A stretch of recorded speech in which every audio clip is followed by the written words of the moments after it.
there's no standing together. It's divided. Black people are the ones that's criticizing. Black community support Kyrie. You have prominent black journalists that were on television publicly denouncing him. There is a certain power that media does have, and there are certain forces demand certain responses to certain things. All right, guys. Welcome back, EYL. We are in New York, and we have a very, very, very special episode. We had some conversation off air. Yes. That could have turned into a whole hour conversation within itself. So I said, we got to save some for this. We've had longer conversations about these topics. For sure. So Shetellia Riley Irving is actually made history by, and correct me if I'm wrong, but you're the first Black woman to negotiate an NBA contract? Yes. Ever?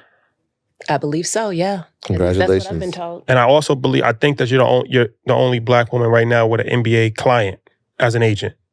Active player. Active player. Correct. Currently. Yep. Unless somebody signed somebody in the last month, I don't know about, but yeah. Yeah. Okay. Trailblazing, so you never know. but it didn't start. We didn't start there. Ex-VP at Black Enterprise, BET. Yep. Black Entertainment Television. I was actually senior vice president. Okay. I have to, because we don't always get our accolades. For sure. Yeah. Senior vice president at BET. Yeah. And now is the CEO of All Even. All Even. Yep. All Even. All Even. All Even. So it has the A, then the number 11, but it's pronounced All Even. Correct. Okay. Yeah. And your client is none other than one of the greatest of all time. And we're going to say that very comfortably. For sure. One of the greatest of all time. I don't care what number y'all put him. He's in the conversation and he should be on the list. Mm-hmm. Kyrie We're going to make our own list. For sure. Kyrie Irving. Yeah. So you represent one of the greatest athletes of all time and somebody who has become a cultural figure outside of the game of basketball. Variety of different reasons that we'll get into. But it's a tremendous story of switching gears from corporate America to becoming a sports agent to working with one of the most successful and a lot of times misunderstood athletes of our generation, who make a lot of money, had a very public dispute with Nike, the biggest sneaker brand in history. So there's a lot to talk about, you being a Black woman in the sports world. And you were gracious enough to come to InvestFest. Yeah. So thank you for that. How was your experience at InvestFest? I loved it. I am all about supporting my people.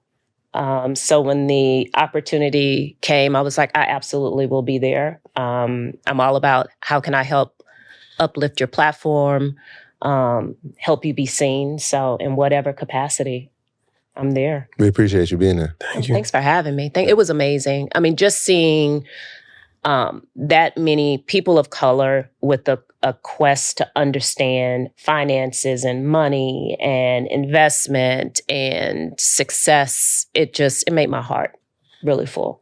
Appreciate that. Thank you. So, all right. Well, let's get into this. So we'll talk about you being an agent, but let's talk about when you were a senior executive at BET. So what was your role at BET and how did you climb up the ranks to reach that level?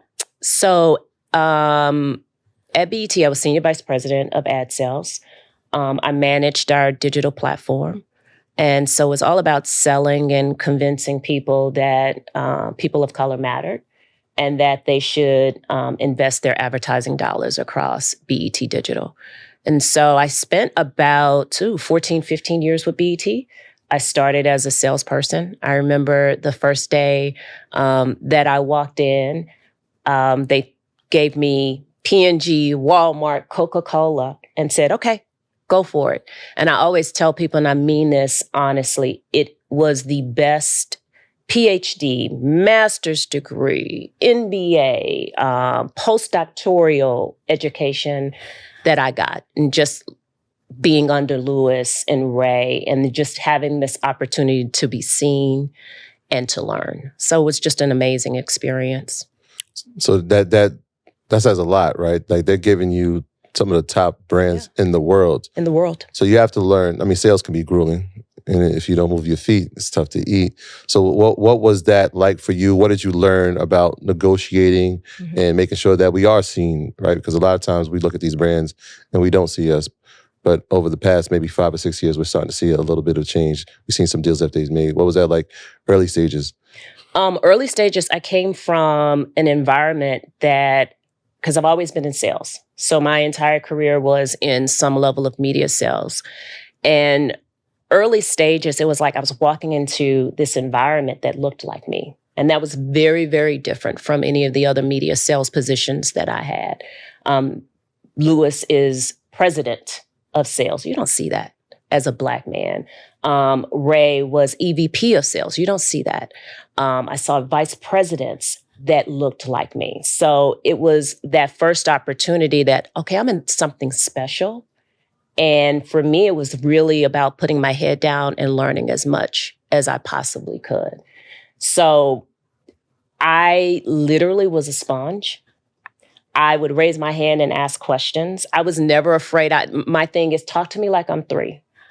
I will not be offended because I never had the ego to walk in and say that I knew it all, or that I had enough experience to dictate how you should interact with me. I was like, there's no ego here. I know nothing about this business. Teach me. And so they were gracious enough to teach me. And they were gracious enough to demand that everybody else teach. And that was what that environment really was. Mm-hmm. It was grueling. It was not this 9 to 5 because we super served a consumer that was so important. And it was Black and brown people. And so it was really about us. We had the largest repository of consumer insights about Black people on the planet. If you wanted to know how Black people ate, what they did, how they did it, when they did it, BET was that place to learn about it. And so our job was really to be missionaries and to go out and to educate, because there were all of these preconceived notions of Black people can't afford this. Yes, yeah, they can. Black people aren't interested in this. They're not interested in investment. Yes, they are. They're raising their hand right now and saying, teach me, show me. And you saw it yourself at InvestFest. Mm-hmm. You had 20,000 people show up? Yeah. Because they wanted to learn, right? So imagine if you had every financial company, every investment company invest in InvestFest, what their return on investment would have been from these people that are like, I'm raising my hand, teach me. And that was something that we had to do within the confines of BET and really showcase that Black and brown audience was an important audience. So how did you convince the corporate that it was in their best interest to, invest dollars, not only like as a charity thing, but as like a good investment? Never as charity. Because we're not a charity case. But that's a lot of people look at it like that. Yeah, no. We went in with research. We went in and we talked about, we influence trends. And that's it at the end of the day. We influence trends. If you want your business to soar, this is how your business soars. And we demanded top dollar. And it was really, you had an army of people behind you that were unapologetic in what we demanded advertisers do and engage with the consumers that we serve. So how does that work, right? Because there's a number that they have in mind. Mm-hmm. There's a number that you have in mind. Mm-hmm. But in between that is a negotiation. It's all a right? negotiation. So what are some of those key things when we're going into negotiation that we should have on our board? Like, we're not moving on this, but like, what are some of those things? I think you have to start first at what's your strategy. What do you know about the company? What do you understand about the company? And also, what's important to them? Because at the end of the day, if you want something, you're going to pay for it. But I have to convince you that you really want it. So imagine if there's a car that you want, right? You're going to pay for it no matter what. You want this car. And whether this car is $1 million, $2 million, $1,000, $2,000, if you want it, you're going to pay for it. I just have to convince you that you want it. So it was coming in with a strategy. It was coming in with creativity, because the most creative person gets the biggest house at the end of the day. And that was the mantra that we lived by. So we knew that we had to show you the facts, show you why this audience mattered, get you to a place where you're like, I want that audience, come in with the creativity and show you why in this beautiful house or in this beautiful car, this is why this audience stands out the most. And then we would get to that price and what that ultimate rate was. Now, we didn't always get, obviously, what we wanted, but we always settled at a, in my mind, a comfortable space at the end of the day. So When was the transition from you working at BET to becoming a sports agent? That came about, it was something that I didn't expect. So I didn't have high aspirations of, I want to go into sports and do anything in sports. If we talked 5 years ago, I would have said, hey, I want to be president of a media sales organization. The opportunity to go into sports came from Kai. He calls me one day and he says, hey, I love your business acumen. How much would it cost for me to hire you and have you lead my team? And I said, you can't afford me. And he said, what did you just say? He wanted you to lead the team, not represent him, but just lead his business. Represent him and lead his business. Oh, he wanted you to be his agent? He wanted me to do everything. Okay. What time frame is this? This was summer of 2021. Okay. So he's left the Celtics. Mm-hmm. He's with Brooklyn. And it's important to know, we didn't actually mention it, but you guys, if they didn't know by your name, you're obviously related. He's your bonus son. Correct. So it's a family. It's a family business as well. Mm-hmm. And that's why I said you can't afford me, because how do you put a price on a labor of love? Right? I'm like, this is like being a parent. You can't say, all right, so I raised you, I put you through elementary, middle school, and high school, and you owe me XYZ. That's not it. Mm-hmm. And so what I said to him was, hey, I can help you. I'll lean in and help you and provide whatever business acumen that I can. I'm not the most familiar with sports. It's going to be one of those situations where it's going to be a little touch and go. That's interesting. But I'll do it. So when he proposes this to you, is it now, let me familiarize myself with the game of basketball, with sports, with contracts? Oh, yeah. Get agents, yeah, take us through that. So that was, oh, Lord, let me, because now, like, I'm watching the game before as Kyrie's my child, go Kyrie. Now I have to watch the game from a business perspective. Now I'm looking at contracts. Now I'm looking at different players and trying to analyze what their career has been for the last 5 years, 10 years. What were the successes? What were the failures? So now I'm deep into the research of really understanding this business of sports, this business of basketball. So all right, so you at first you say that he can't afford you, Mm-hmm. but obviously you ended up taking the position. So when did you decide that you wanted to do it? When you get involved and you really start to look under the carpet and under the rug and in the crevices, and you realize, ooh, there's some things that's not right here. And you really start to come in and change it. And you realize that you can't be a part-time participant. So you saw things that was happening in his business world Mm-hmm. that he was getting taken advantage of, or it just wasn't optimal? It just wasn't optimal. He's been always really smart and really good about business, but there were just things in terms of representation, how he was targeted, Mm-hmm. That just did not sit well with me. Questions that probably weren't properly raised on his behalf.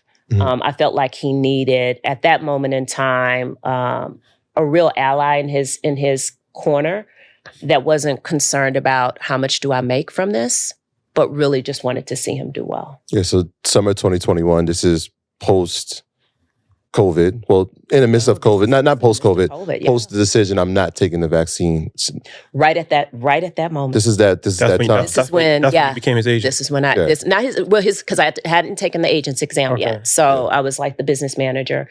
And this is right when the mandate started to come in, right, where you had to basically take the vaccine in order to play. Unless you lived in DC, you played in other areas. Yeah. So he played in. I remember he played preseason versus the Golden State Warriors, Mm-hmm. but he couldn't play at home in New York. Couldn't play at home in New York, which would make no sense.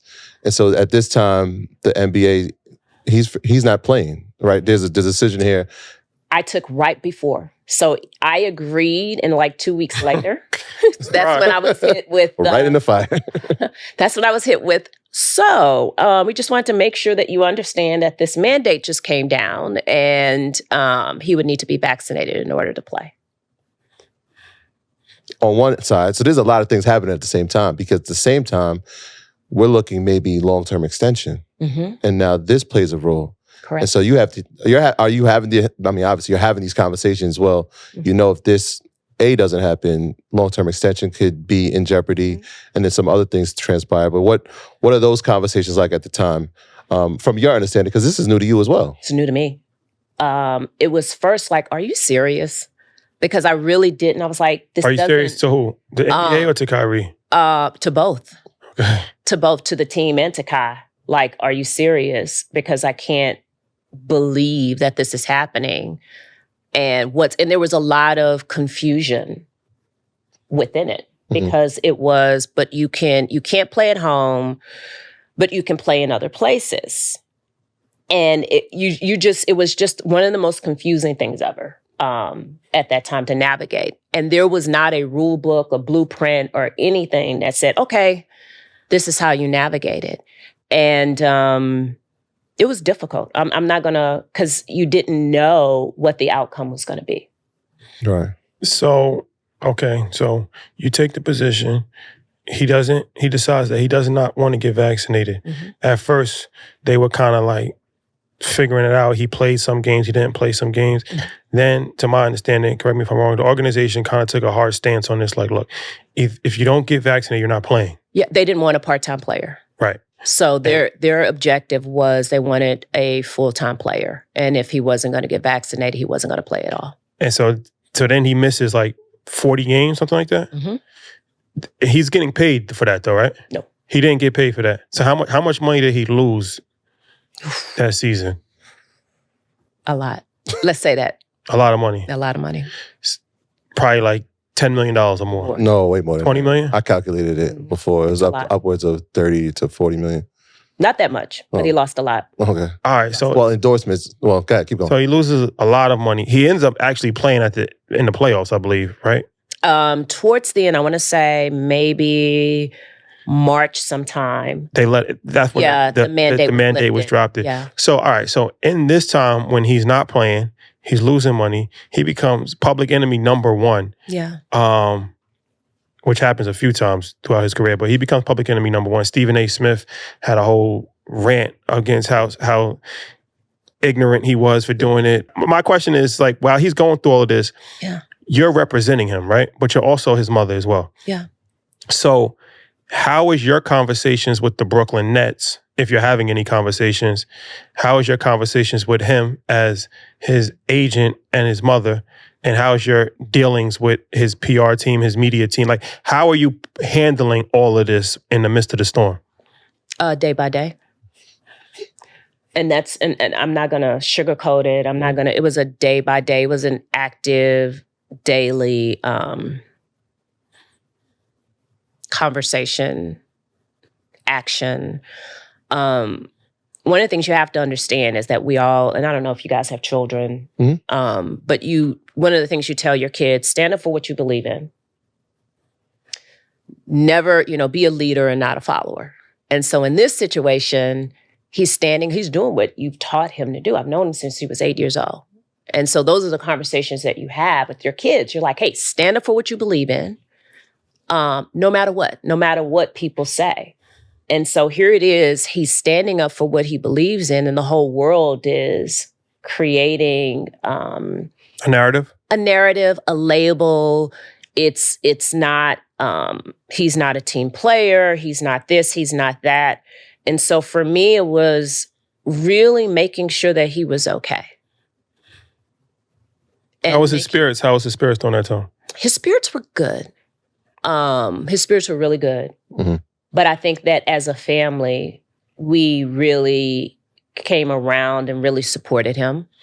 And I think that was the reason why, he didn't go into this deep depression or anything, because that's a lot every day to hear your name said based on a decision that you really believe. Yeah, and his name was brought up far more than other athletes who took the same stance. Even to this day, people will label, like, there are other athletes that did not get vaccinated. Aaron Rodgers lied about it.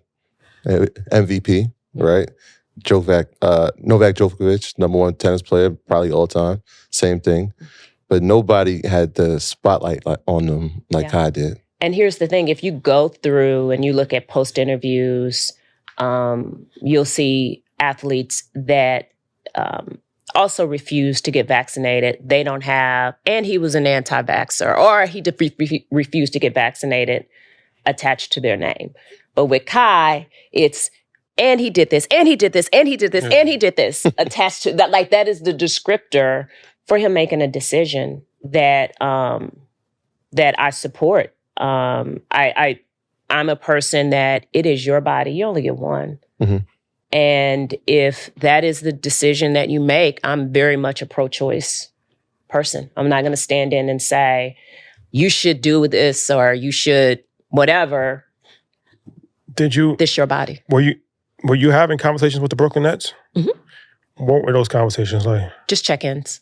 We just did. So they never like put pressure or like tried to give an ultimatum or like. I mean, the ultimatum was he didn't get his extension. So that was the, once that was off the table. Even before, because I think at some point in time they knew that it's not going to work out. But I would assume in the early stages, they still were trying to make it work, I would assume, right? Yeah, I mean, what I will say is we conversed and we talked. I think that when it was very clear that he wasn't going to get vaccinated, it was just, hey, we're just checking in. How's he doing? How are you doing? It was cordial. And that was it. It was cordial. Yeah. Can I just go backwards for 2 seconds? Because the fact that you became an agent, Mm-hmm. I mean, what was that? There's tests? Because we spoke to a few. I wasn't even an agent at that point. This is what I'm saying. Like, at what point did the NBA say that you're registered now to be an agent? That didn't happen until maybe March of 2022, March of 2022. So this is during the time, he's almost coming back, Mm-hmm. and now you're a registered agent. Mm-hmm. So you're dealing with family issue, you're representing him, and now you're working on a professional career as well, Mm-hmm. right at the point where he's about to come back. Exactly. Wow. And the agent, I mean, you just took a test. Yep. Took a test, right? Mm-hmm. Okay, so you become an agent. You said that he doesn't get an extension, Mm-hmm. right? So now he's a free agent at that point in time. Mm-hmm. So He had one more year on his contract, which was an option year. Yeah. he played that year? That would have been the 22-23 was his option year. Yeah. Oh. So he took the option. Mm-hmm. He played, Mm-hmm. And then was traded. traded to Dallas. Mhm. But He got traded midseason? yeah, he got traded. But so as that process is happening, that's on the court. Mhm. But Nike, I mean, this is a premier athlete, like we went over. There's obviously Jordan and Jordan Brand. Yeah. And then there's Kobe. Yeah. And then it's like LeBron, Kai, and KD. Mm-hmm. What are those conversations like? Because this is one of their premier athletes. This is Uncle Drew. This is a top-selling shoe. Kids love it. His shoes were still selling. At the same time. Mm-hmm. His shoes were still selling. We were in conversations. We hadn't really started at that point about what the next steps would be, if he was going to remain a signature athlete or not, in what way they wanted to continue that. We hadn't even started that yet. His shoes were... So they're fully on board. We're already... I wouldn't say they were fully on board. I think that internally, like within every company, everybody had issues with, there were people that were, I'm pro-vaccination, and people that were, I'm anti-vaccination. Mm-hmm. And so I think that probably within, and I don't know this to be true, within those Nike walls, there were people that said, hey, you're forcing me to get vaccinated, but you have a signature athlete that isn't vaccinated. What kind of messaging is that sending? So I'm sure, everybody, it was a difficult time for every company, just having the conversation about vaccine versus non-vaccination. So he makes it through that, and now he's playing for the Nets, and then something else happens. So he shares a link to a documentary, Mm-hmm. and that causes another firestorm, Mm-hmm. and he gets suspended indefinitely. Mm-hmm. And okay, so now NBA Mm-hmm. punishing him, Mm-hmm. Brooklyn Nets punishing him, but now the Nike situation starts to unravel Mm-hmm. because now Nike at some point steps away from him, Mm-hmm. right? Was he? up for a new contract, or did they just terminate the current contract? He was up for new.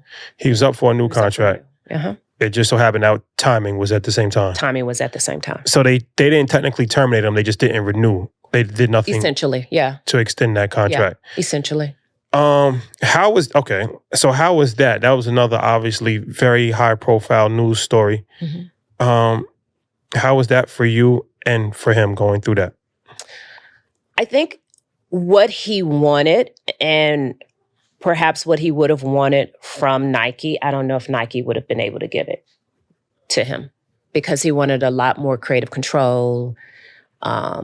He wanted a lot more equity. He wanted higher commission. Like there were things that he wanted that I honestly think that just was not within Nike's ecosystem to provide or to give. So regardless of if the situation, Nike still might have been home for you guys anyway. Exactly. Yeah, I think he tweeted and said that he didn't like the shoe that they had put out. Mm-hmm. It was it the 9? The 8s. 8s? Yeah. Okay. But how was from getting suspended, how was that?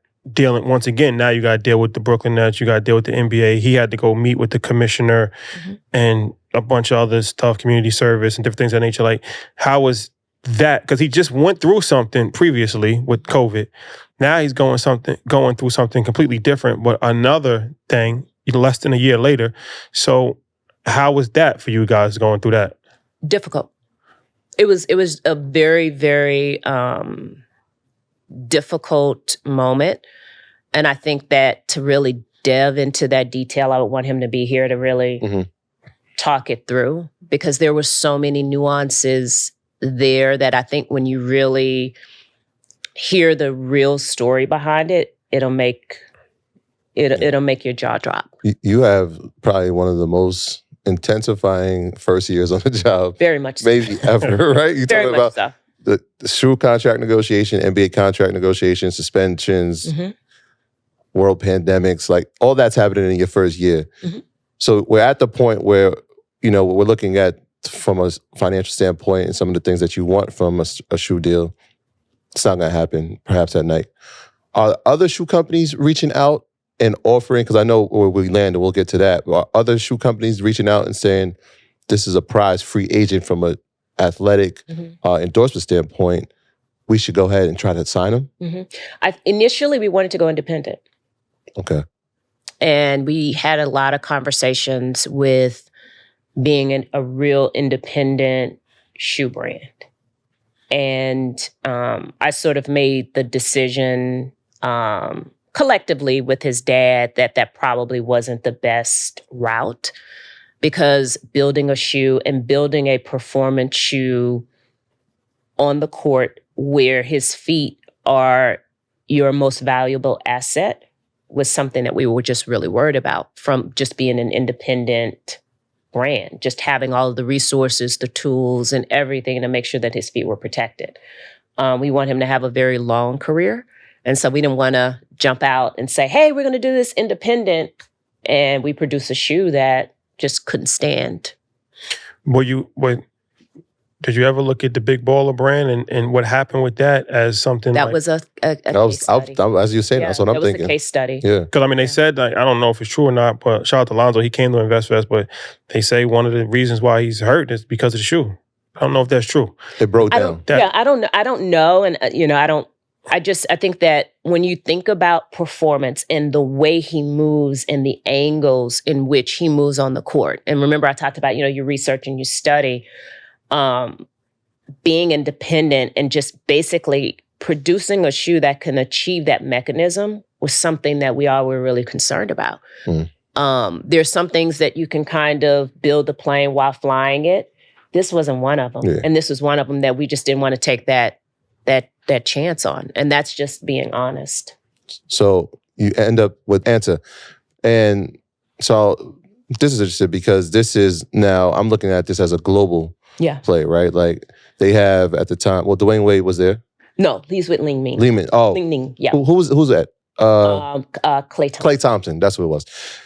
Are you watching how he's structuring his deal and looking, this is completely independent. We want to have a global brand. This is a company that I think we can partner with? Yeah, so we took the time to kind of figure out what did we really want in a shoe deal. So before we even, when it was Nike was done, it was like, what's important? So it was creativity, it was price point, quality products, a host of other things. And so when we started to have the conversations with ANTA and a few other companies, it was really about us creating our own contract, because we didn't want something that was really a traditional contract where it was like you just get royalties and you get a base commission and you walk away. We wanted something that had a lot more ownership for us, because we knew that once we put Kai in the lab, we knew what he was going to create at the end of the day. We wanted something that gave us real equity, that gave us a real opportunity to control the narrative and do something really different. We wanted something that was international. And we wanted something that we could also use as a springboard. So we knew that in China, his shoes were very successful. Yeah. So it just made sense, right? When we looked at, if we thought about what part of the world were his number one sales, it was China. So we immediately kind of stood there and said, what can we build here and expand? Yeah, I heard him talk about the impact that Kobe had, right? When they played in Beijing, and they saw the impact that we're stars, but this guy is at a different level, correct, because of the Chinese market. Yeah, and I know he's close with Jimmy Butler, who signed with Li Ning, and so you can kind of see this global impact. You talked about the creative process at Nike. You said he wanted more. What is that like now? He's in it. Yeah.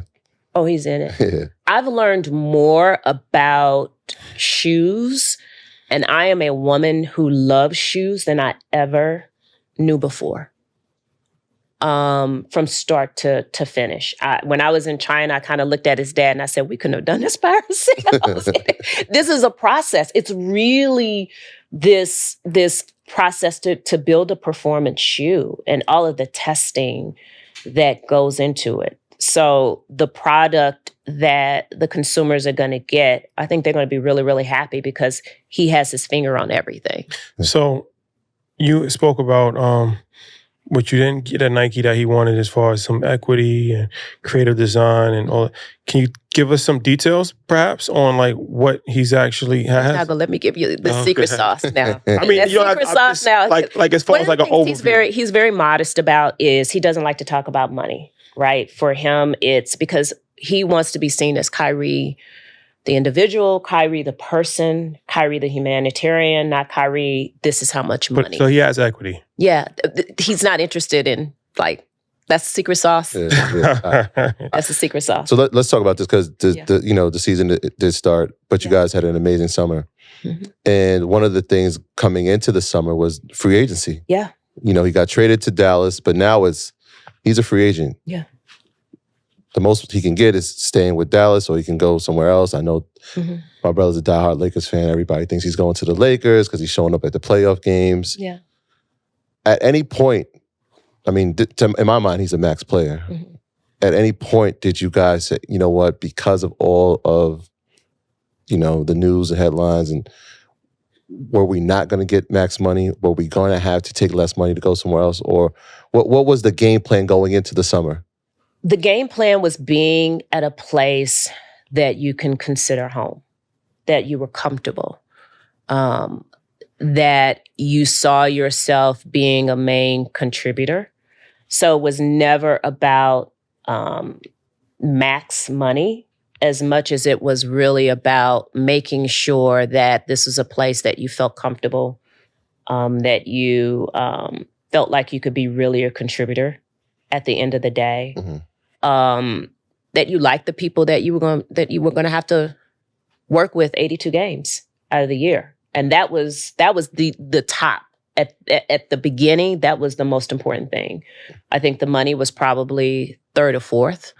It was always number one for me because I come from this money background and this exchange of services and what that value is. But for him, it was really about money aside, because like I said, he wants to be seen very differently and not from a monetary standpoint. For him, it was, where do I feel like I can be at home?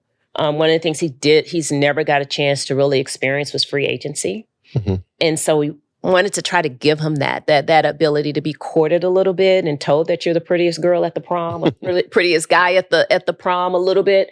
So that was important. But I think that when we talked about Dallas, it just checked all the boxes. Even though, we kind of looked to the side and said, what else is out there? Because you're supposed to do it. Mm-hmm. But Dallas just checked all the boxes that he wanted.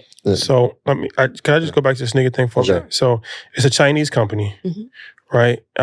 So we don't really see a lot of these sneakers, people in America wearing these sneakers. So is the idea to make these sneakers popular in America, or it's like global? The Stephon Marbury thing where it's just like, just China's enough to actually... It's global. We're working, and not to give away a lot of the secret sauce, but that was a real big part of our negotiation and our deal was, where is this going to be globally? U.S., Philippines, and those areas of the world where we know that basketball is really big. Yeah, y'all took a trip to China this summer. It was crazy. It looked crazy. Insane. It was insane. It was one of the probably best trips that I've been on in a long time. Could not walk the street. Couldn't walk anywhere, really. Couldn't walk in the airport. Not at all. I snuck out a little bit because I wanted to understand. We're kind of given these images of what China is and what the Chinese marketplace is. How was your experience in China? It was amazing. It was nothing that I thought it would be when I got on the plane, because you kind of go in with these stereotypes. And I was a little embarrassed myself because I'm like, I've always sold Black media and I've always countered these stereotypes, right, that people have of Black people. And here it is, I'm walking into China with certain stereotypes and getting off of that plane and just seeing the energy and the just love that not only they have for Kai, but his family and basketball just meant so much. And just walking around, I'm probably not supposed to say this, and I'm sure I stood out, but I was like, let me sneak out and really see this, not from this curated lens that... celebrity. Yeah, I wanted to see it for myself and embraced. I would try to speak, and I know none of the language, but they would try to find somebody to help me to have a conversation. You saw moms standing there with their sons and their daughters, and they just had the same. They just wanted to see their kids happy, and that's a universal theme. And you just recognize that all over the world, people want the same. They just want to see their kids happy. That's an amazing experience, because I went to Hong Kong and my experience was completely different. Really? It was really a good experience. Really a good experience. So during this summer, this is the first time he's really going to be a free agent, like you said, but this is the first time you're negotiating the contract. You're a trailblazer. I started by saying that. Talk about the pressure or the intensity that you had to feel to make sure that you get this right, because if you don't, especially for our community, if you don't get this right, I'm done. You're done, but there may not be another chance for a Black woman to step in this place to show that this is something we're capable of doing. Yeah. Well, take us through it. I didn't sleep for a few days. I'm thankful that I had a few godfathers, and I think everybody needs that in any industry, that held my hand. Ex-players, agents today, business managers, even some people in the press that really were instrumental and helpful in just keeping me sane and giving me advice and talking to me about what I needed to do and the things that I should consider and all of those things. So I was really, really fortunate. I did not sleep. There was a lot of pressure because I said everybody in the world is looking, and not everybody is hoping that I'm successful. But most importantly, there was a coworker that I worked with, and she ran up to me when I was announced as an agent, and she said, you give my daughter something to believe in. And so every day that statement kind of rung through in my head when she was like, you give my daughter something to believe in. And so I was like, I can't disappoint this woman's daughters. I got to make sure that I do this well. So I was very happy with the outcome. Who were some of the people that you called on in the space? So I did not confirm if I could use their names. Oh, okay. Yeah, because I don't want to put them out there like that. Here's a name that we can say. You sat down with Mark Cuban at some point. Oh, I love him. Contract's there. Mm-hmm. Now once you sign this, you're on the other side of it. Mm-hmm. You've actually executed and you've done it with the world watching. So how's this conversation going? Mark is very different than what I expected, because I saw Mark through the lens of Shark Tank. And so, like, that was what I imagined him being. And not that he was difficult or anything from that perspective on Shark Tank. I just expected him to be just very much, I know it all, and this is it, and it's my way or the highway. And so Mark was very much inquisitive. He wanted to know all things. He wanted to know our thoughts. He didn't come across as very salesy at all. He was really interested. There was more questions about what did we think, where we were in the process. He wanted my opinion on some things that he was working on. So it felt not like a transaction. It really felt like you were building this partnership. And so that's what made it a lot different. So he got a max contract, right? No, slightly under. Slightly under? Mm-hmm. Was there a lot of work and negotiation? Because I feel like the contract is pretty much set at that point, right? Not necessarily. So when you look at the CBA and the salary caps, you have to think about, do you want to be a whale in a pond, right?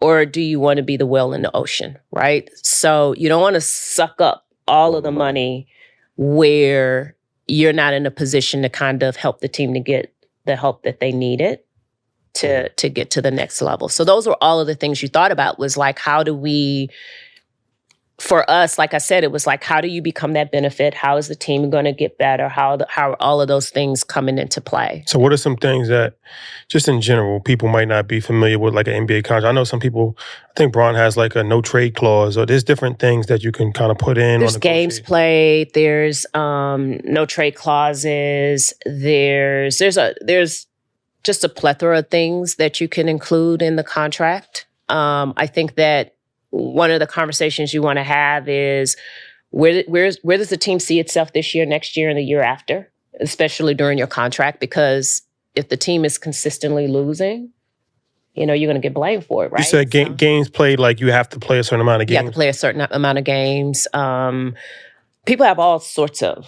contracts, minutes played. You just have to kind of figure out what's in the best interest. What's big now is that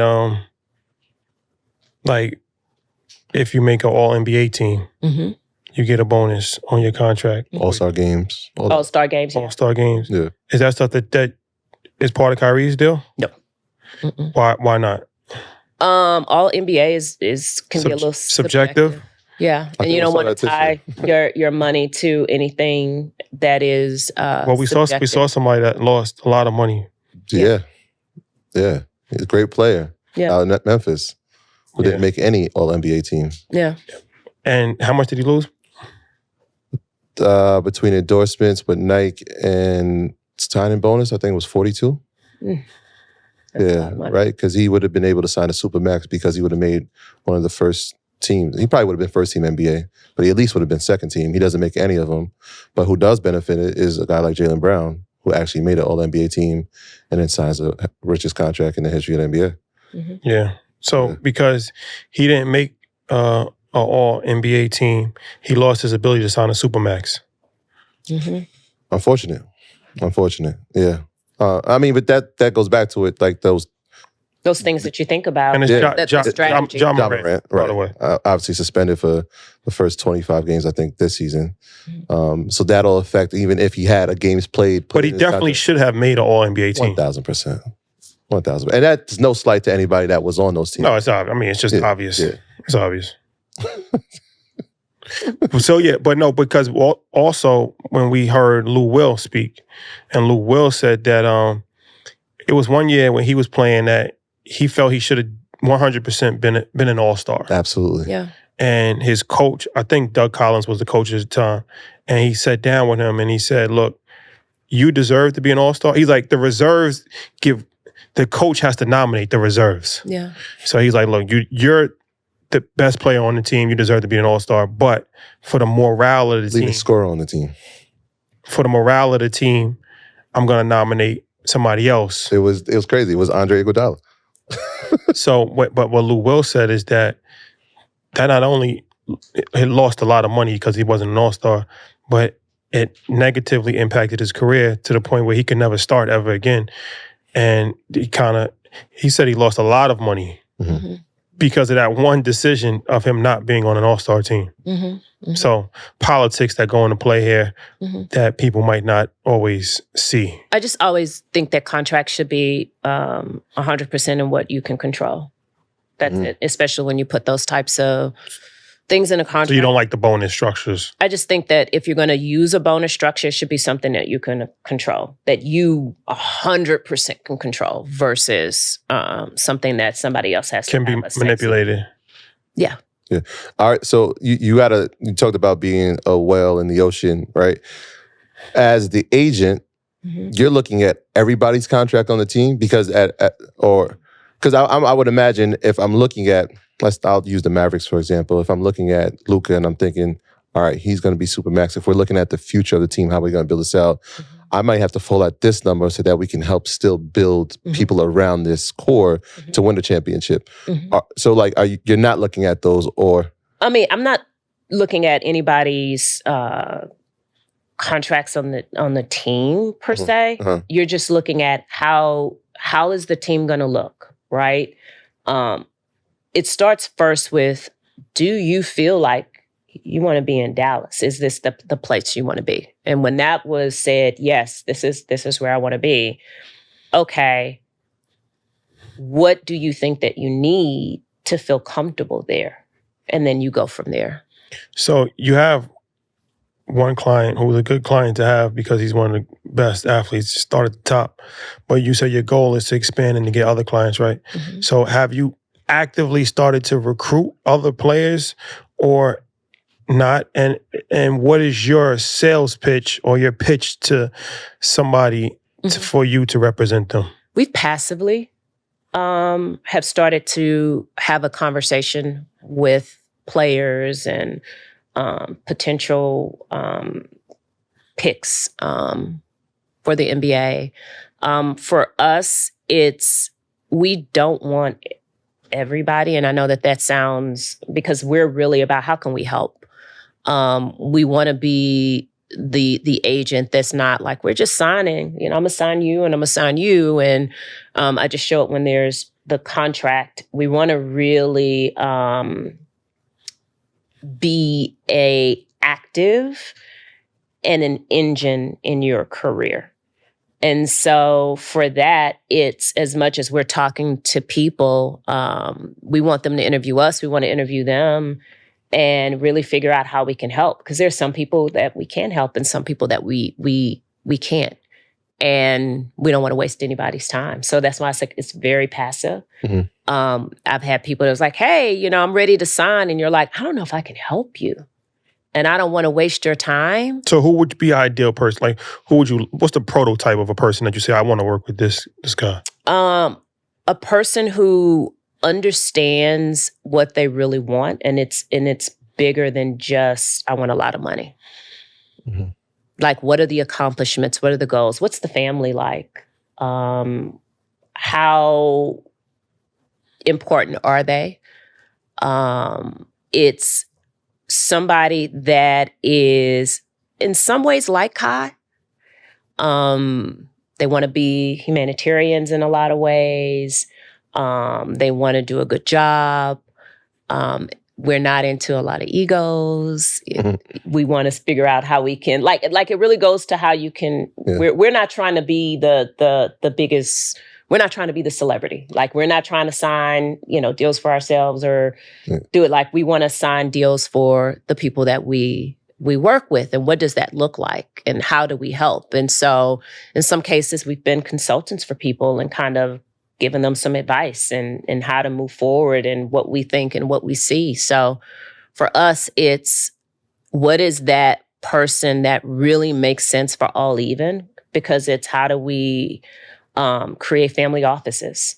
How do we teach you and instruct you and help your family to do the same thing that we're doing? Is it relegated to basketball, specifically the NBA, or are we open to women's professional sports, Absolutely. NIL, with Women's the NIL, Yeah, right, the everything popular- in between. Yeah, because the WNBA, I think the highest rated game Yeah. was during the finals this year. The popularity has increased. And it's a good game. Crazy to me when you think about women and our economic powers, that WNBA players don't make the money that they should be making. All right. It's just so crazy to me. And I understand the economics and that part of it, but it just is so crazy. They should be making so much more. Yeah, I think Kelsey Plum said it. Champion Kelsey Plum, by the way, was saying it like we're still a baby. Like we just celebrated 25 years. Yeah. If we compare, I mean, the times are different, but the trajectory of where it's headed is definitely on the upward. And so having representation, I would just, from that standpoint, have a representation of like, I don't have to have a male agent. You don't. I can have, you know what I mean? You could be represented. So like, is that on the vision board for, okay. But we want to make sure we're being an asset and we're really helping. Okay. Because we're a baby ourselves. Right. So you say, who's on your team? Kyrie's dad. What's his role? He is the chief financial officer. CFO. Yeah. Yeah. And that's just really based on his expertise in that financial business world. We met in an elevator in Utah. Yeah. He's a good man. Solid guy. He said he loves what we're doing. Yeah. And is proud of us. And I was like, yo, that was Kai's dad. Yeah. Yeah. So he's brilliant. He's brilliant in that financial space. Does Kai, all right, so you guys family business. Is Kai interested in the business? Is he involved in the business? Ultimately, once he's done, the goal would be to just kind of pass it on to him. So once he's done playing, pass it on, and I can retire, and his dad can retire, and we can run around and act like we're 20-something years old. So is that the goal for All Even? Yeah. We're gonna build it up. Build it up. Ultimately, at some point, because I think at that point, Kai will have enough experience to really, really be a real agent of change for players coming to the industry. How do you look at his role as like he's the closest thing probably to like a Muhammad Ali for our generation, as far as he's taken stances, he's become a controversial, polarizing figure. He's become like adored by the public in a way that even outweighs his talent level, right? Like there's not a lot of athletes that have that level of respect from the population, or can be polarizing to population depending on what side you're on. But how does he even think about that aspect of it? Not yet. But if you think about it, he's the only one. Yeah. Colin Kaepernick played a part, but he's not an athlete anymore. And so he's not even like really in the mix. But as far as athletes now, there's no athlete that really has ever pushed the line in the last, like, Jaylen Brown is doing it in a non-traditional way for sure. I feel like LeBron and those guys, they've done it in their way. Like LeBron. I'm saying as far as some level of controversy, right? Because Muhammad Ali was a very controversial. Stop saying controversy, because I think it has such a negative connotation to it, and I think that the more we say, "Oh, it's a controversial thing or a controversial moment," I think we're reinforcing that this is something that's negative, Could be right? negative, yeah. And so I think that we have to figure out, and I don't know what that word is today, how not to, when athletes are standing up for what they believe in, whether we think it's right or wrong or indifferent, figure out what that word is to describe that. Yeah. Because I think that we all are given, we all are afforded this idea of choice, especially in this country. Yeah. So I think we got to figure out. For sure. I don't really look at it as like a negative thing per se. I just look at it as like, America's a very divisive country. Yeah. Just is what it is, right? And it's split. It's split between black and white. It's split between rich and poor. It's split a lot of different ways. So I feel like sometimes some people make stances. And if you make a stance, if you have enough courage to make a stance, you have to deal with the consequences of that. Correct. And no matter what that stance is, it's almost always going to be controversial, right? There's always a consequence. There's always a consequence, and there's always going to be a lot of people that don't agree with it. Correct. Right? So for the most part, most people, you kind of take the Michael Jordan approach where you just play it safe. Right. There's nothing wrong with that. I'm just saying that that's what most athletes have done for the last 30 years. You don't really get into political stuff. You don't really make too many social stances. You just kind of like, stay out of that. Yeah. Because it's not beneficial to your brand, right? You're going to lose a lot of money. You're going to lose support. I mean, it's just a real conversation. But there's some athletes that didn't care about that. Muhammad Ali is somebody that comes to mind who lost a lot of money by not wanting to go to war. He could have just went to Vietnam. He wasn't going to fight as a soldier.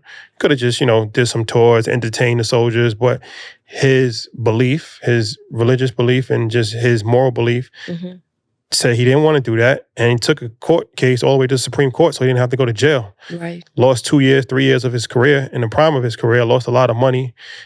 But ultimately, he's known for something more than just boxing. Correct. So that's what I mean by that, right? Like, I look at Kyrie, like, he didn't have to. He could have just took the vaccine. He could have just, nobody would have thought anything of it because everybody else did. But it's like you made a stance, and then he probably didn't do it to become a public. I don't know if it's making a stance as much as if he was in anywhere else in the world where there was not a mandate. Would it have been him making a stance? Well, sometimes because I think it would have been a choice. Sometimes you get highlighted without even, like Marshawn Lynch said, he never stood for the national anthem. It's just the public highlighted Colin Kaepernick, right?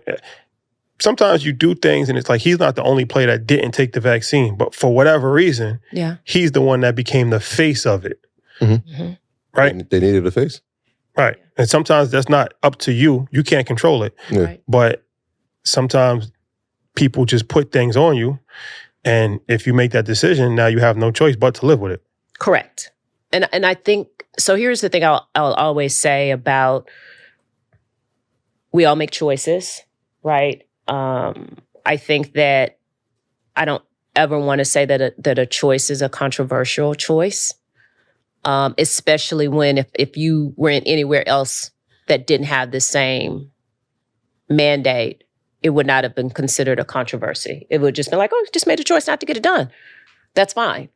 And so that's why I sit on this place of how do we, because when we say taking a stand, it still has a negative kind of connotation. And I would love to figure out what is a better word. It has a political connotation. Yeah, like whether or not, and I think moral has I think we got to figure out a word. And I think like the next time I come, sit with you, like let's figure out what that word is for people that are standing up for, the food deserts or food scarcity or education and all in health and all of these things, because I don't want, those are very important issues that are impacting our community. And I don't want there to be, well, this is controversial because you said it is not right that kids go, are concerned about food in their homes or that there are food deserts in their communities, right? I don't want that word controversy to stand. And if we can use what Kyrie went through the vaccine and say, hey, we're going to change that and we're going to create this new word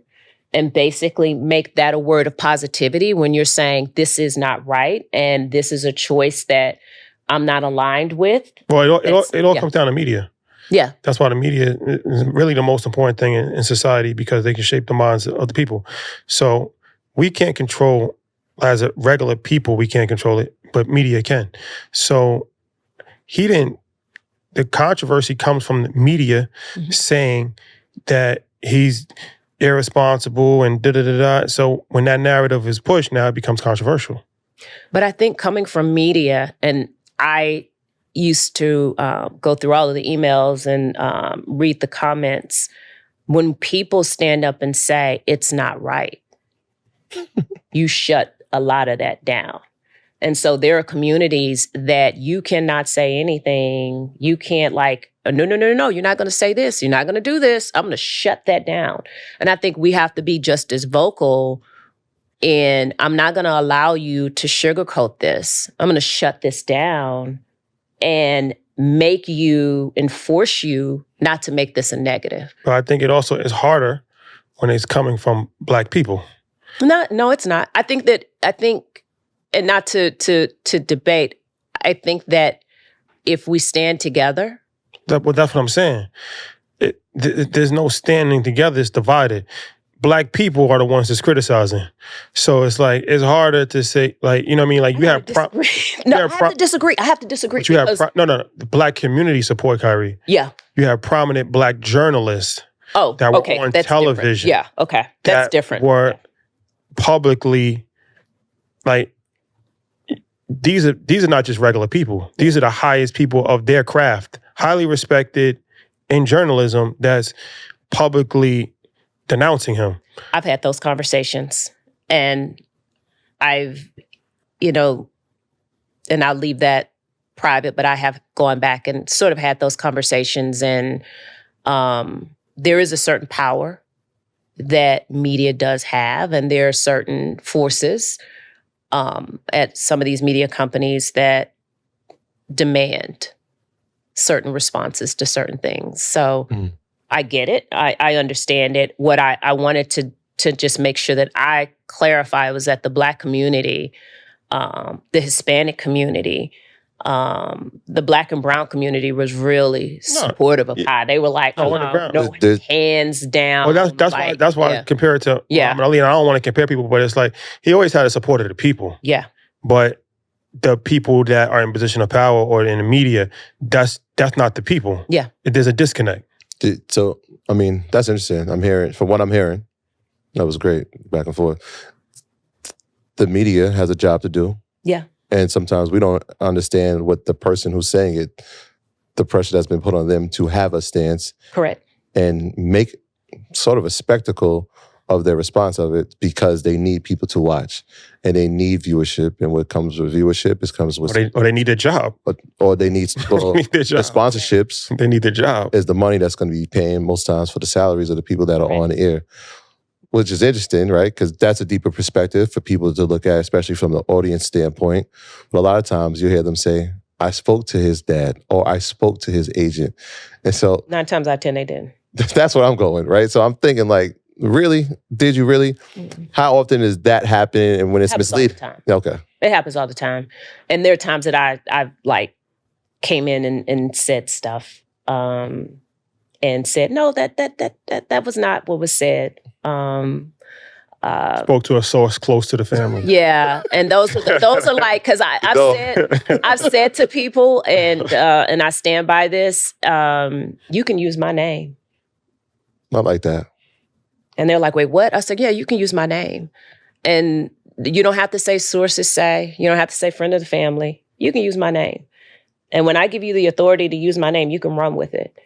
And so therefore, there's never any confusion about sources close to the family, because a lot of that went on because that was people's way of saying, hey, I talked to the neighbor who lived 5 houses down across the street. Anybody's close from to the family. The plate cousin who said, and it's not accurate because, and in some cases, people may have presented themselves as in the know. Yeah. And I'm not saying that journalism is faulty, but I think that in some cases people have presented themselves as being an insider and did not understand the impact of what they were saying. Yeah.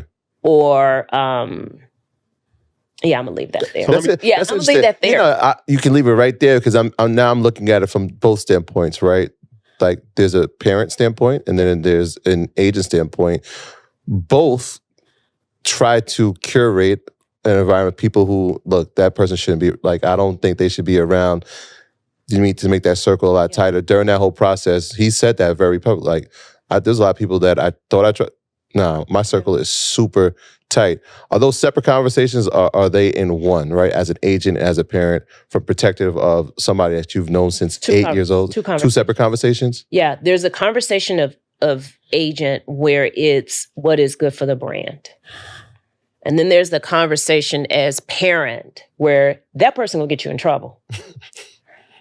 Two different conversations, two different tones, two different everything.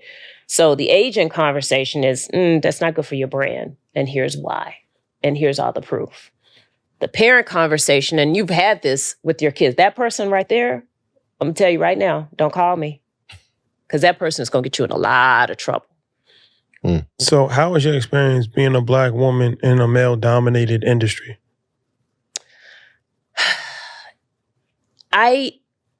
There are times that it pops up. So I remember I was in a meeting, and this was a higher-up meeting, and I was the only woman in the room, and I was not seen. And then there are other times that it's celebrated, where guys are like, hey, I want to make sure that I help you, that I support you because I love what it is that you're doing. So it just depends on the moment. It depends on the culture. It depends on where people are, where it pops up, and sometimes it doesn't. And people are just like, hey, there's an emphasis on making sure that you're successful. From an agent standpoint, I'm acting as an agent. Mm-hmm. Athletes have other interests. Yeah. Are investing, obviously dad's the CFO, so it's finance, investing, real estate stuff. Are those things that we're having conversations about? Angel investing. Angel investing, are we having conversations about that? Yeah. Okay. His dad is tough in that. Okay. I bring the opportunity because I'm a girl. I like to shop. So I look at everything and I'm like, yep. And his dad's like, nope. What were you thinking? Nope. So he handles all the finance. Yeah, he really vets the thing before you invest. Yeah, he does a lot of that. And then Kai has, another team as well. So he's like, we have what we created, because I'm the shopper, was levels of investment levels. So we run it through all of these levels to make sure that none of us are missing anything. So we have our legal team. We have our tax and accounting team to make sure that this makes sense. We have another team that sort of looks at it, and if everybody kind of signs off on it and says this is good, then we present it to Kai and kind of get his feedback on it.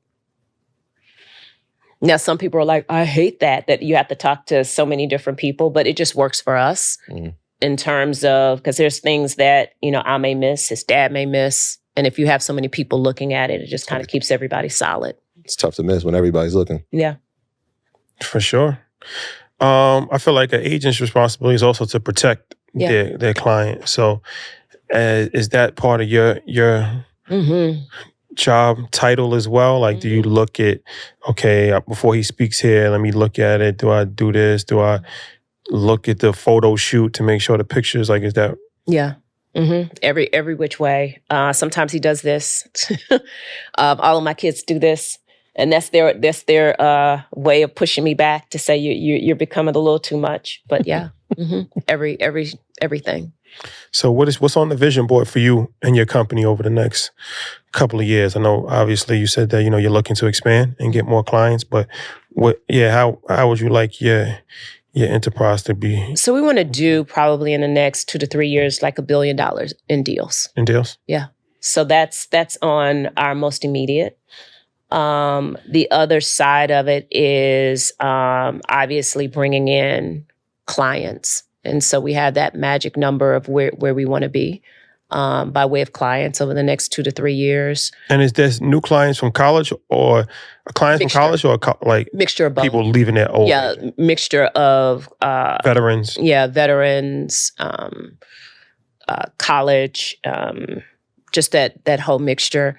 We've talked a lot about creating a collective of independent agents that we can use as a resource. I've had a lot of conversations with Jalen's brother Q, about how can we, because there's a lot of this thought of independence that a lot of players and athletes are thinking about. And so how do we be this resource, this collective resource? And I'm excellent at this, you're excellent at that. How do we bring it together and really create this agent collective that we can all pull and grow and create from? So we're just having those conversations. And that's pretty much it. Yeah. I don't want, the media is important. And I think as our platform, I want to highlight the philanthropy that happens from your side and your team. And obviously every time there's been an issue or cause, we've always seen Kyrie donate. Doesn't get highlighted, probably should, more. So I want to give you the floor to talk about all the philanthropy that you've been doing over the past 3 to 5 years, because it's a lot. It's a lot. It's a lot. A lot of it is we want to be angels in this, because the minute that it becomes public, you get flooded with everybody has a need. Some of those needs are authentic. Some of them are not. But I know that Kai's focus is on entrepreneurship, women, maternity and health for women that are having babies and look to expand their families. And that's something very different from an athlete that you would say, why would an athlete be interested in it? We know the mortality rates that exist for Black women in giving birth. So that's something that he really wants to kind of get behind and figure out pathways for. It is the Native American community. How do we create opportunity there? And we're working on something that we hope to announce relatively soon, where that would create a pipeline of opportunity and monetary gain for within that community. It is food scarcity, food deserts. How do we help out there? It is education. It is financial literacy. Because like I said, we as people of color, we're raising our hands left and right and saying, help me invest, teach me about money, because there's so much that we don't understand and know. Mental health is another one that is a big focus for us in recognizing that we all have needs. It's not, and it's you should not be ashamed to say that there are days that I wake up and and there are things that are going on that I need to talk to somebody about. And so we're just trying to figure out pathways to create opportunities for people to have real, honest conversations about mental health and those issues that a lot of people are battling in silence. So that's it, to name a few. Yeah, and we thank you. That's a lot. We thank you, because we see it. For sure. So thank you for joining us. Met the whole family now. Your husband, like you said, we met him in Utah. Had a great conversation. And Kai, we got to spend some time with him. So I know he actually watches the program. So shout out to him. Definitely the best ball handler of all time. We have that's a fact. That's a fact. We're not arguing that, yo. That's a fact. But just a good dude. Like I said, solid. We spent a couple hours with him. You just kind of get a feel for somebody. So he was very low key, good heart. reserved, just cool person. We was talking about rap. We was talking about rap. We was talking about just a variety of different things. So Kyle, we was right. Just for the record, we was right. Me and you, we was right. So we had a lot. We had a great conversation. So shout out to Kyrie. But keep up the great work. It's definitely needed to highlight people like yourself, because there's a lot of young ladies that I'm sure probably want to get into the world of sports but don't know how, right? And then it's like, if you don't have a roadmap to follow, even if you just have somebody to look at, like I'm sure, a lot of people have looked at Rich Paul as somebody that's breaking the mold. I'll say he's one of my godfathers. Rich. Shout out to Rich. Friend of the show. You just mentioned that. Friend of the show. Friend of the show. Shout out to Rich. Invest Fest. He's a godfather. We had him at Invest Fest too. So, but people like that is important, right? Because they're not coming from traditional paths. So, it gives hope and inspiration to people. So that's definitely important. So keep up the great work.